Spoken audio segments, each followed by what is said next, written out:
আসসালামু আলাইকুম রহমতুল্লাহ।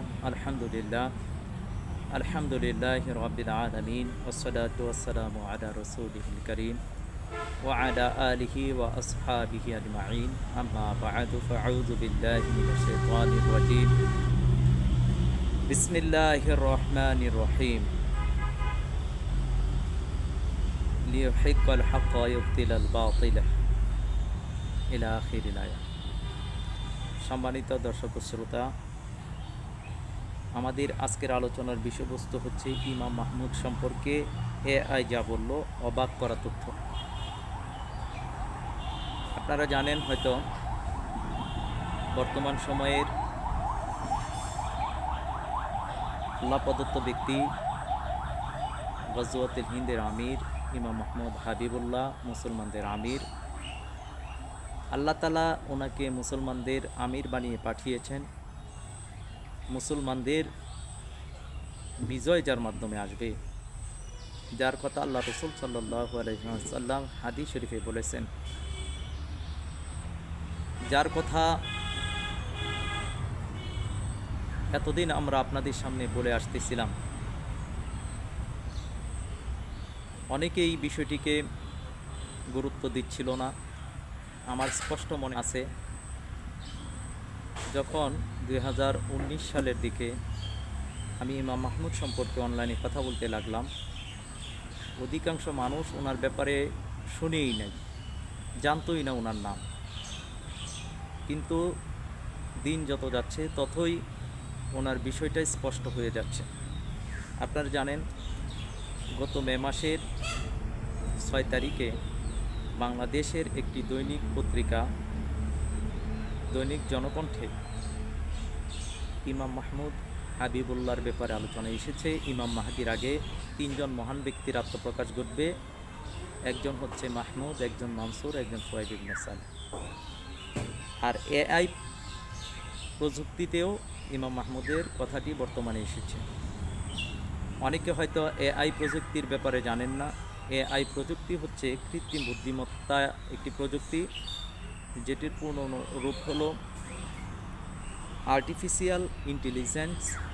হলো একটি প্রযুক্তি যা কম্পিউটার এবং অন্যান্য মেশিনকে মানুষের মতো বুদ্ধিমান আচরণ করার ক্ষমতা প্রদান করে।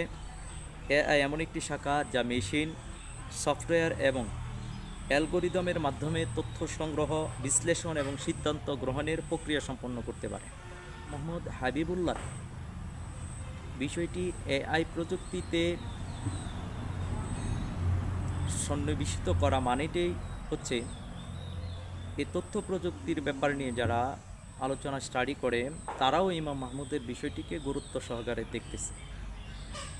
যদিও অনেক মুসলমানরা বিষয়টাকে অবহেলা করতেছি, তুচ্ছ মনে করছি। কিন্তু আমি গত একটি আলোচনায় বলেছিলাম যে আমরা শত্রু না চিনলেও শত্রুরা ঠিকই আমাদেরকে চিনে। অর্থাৎ আমি বলতে চাচ্ছি, আমরা ইমাম মাহমুদকে না চিনলেও শত্রুরা ইমাম মাহমুদকে ঠিকই চিনে। কারণ আপনারা জানেন যে ভারত সরকার, ভারতের গভর্নমেন্ট আমার তৈয়বা এইচডি মিডিয়া বাংলা চ্যানেলটিকে ভারতে ব্লক করে দিয়েছে। তো তারা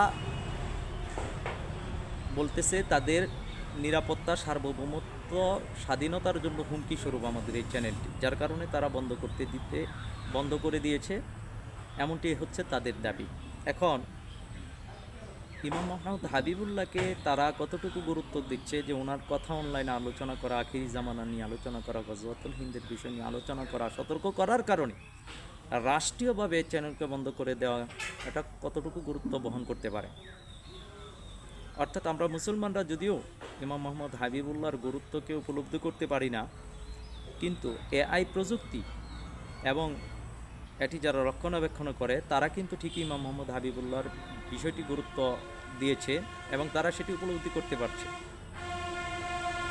দেশের জনকণ্ঠ পত্রিকা এবং পত্রিকার সম্পাদক তারা ইমাম মাহমুদ হাবিবুল্লাহর বিষয়টাকে গুরুত্ব দিচ্ছে।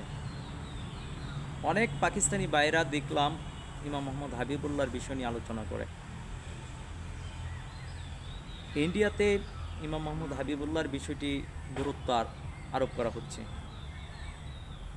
কিন্তু আমরা মুসলমানরা কতটুকু ওনাকে চিনতে পারলাম, সঠিক সময়ে চিনতে পারলাম কিনা, আমরা ওনাকে গুরুত্ব দিতে পারলাম কিনা, ওনাকে মূল্যায়ন করতে পারলাম কিনা, ওনার গুরুত্ব উপলব্ধি করা এবং তাকে সঠিকভাবে মূল্যায়ন যদি করতে পারি, তাহলে আমরা ঠিকই লাভবান হব ইনশাল্লাহ। তবে একটা কথা স্পষ্ট বলে দিতে চাই, ইমাম মাহমুদ হাবিবুল্লাহ যেহেতু আল্লাহ তাআলার মনোনীত বান্দা, আমি আপনি মানি আর না মানি, উনি আল্লাহর মনোনীত বান্দা, উনি আমাদের আমির। যেহেতু দুনিয়ার কোনো মানুষ ওনাকে আমির নিযুক্ত করেনি, আল্লাহ তাআলা মনোনীত করছেন, সুতরাং উনি মুসলমানদের আমির এবং ওনার মাধ্যমে মুসলমানদের বিজয় হবে।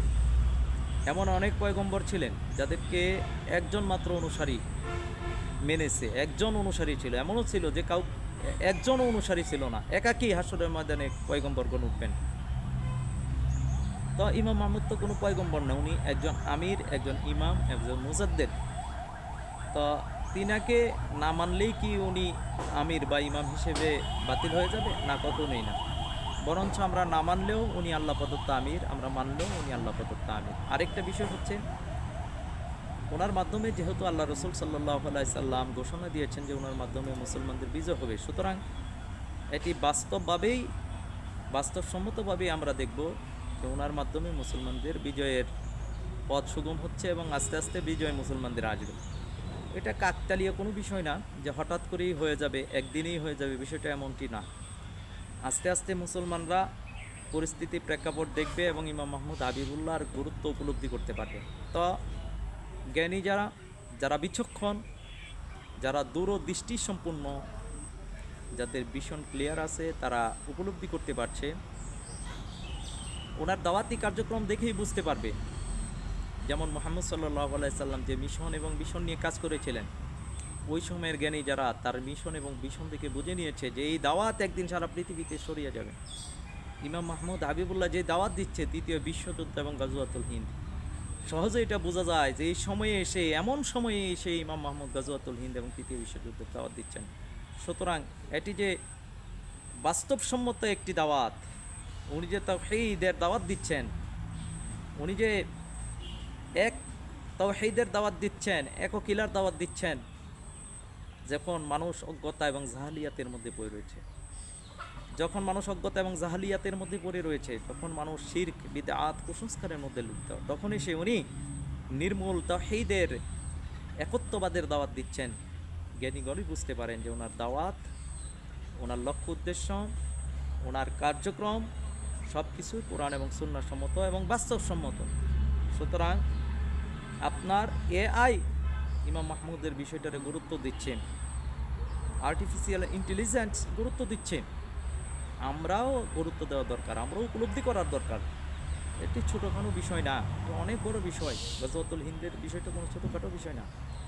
সঠিক সময়ের পূর্বে আমাদেরকে গুরুত্ব দেওয়া দরকার, ঐক্যবদ্ধ হওয়ার দরকার। আল্লাহ সুবহানাহু ওয়া তাআলা আমাদেরকে ইমাম মাহমুদ হাবিবুল্লাহর গুরুত্ব উপলব্ধি করে ওনাকে গ্রহণ করার তৌফিক দান করুন।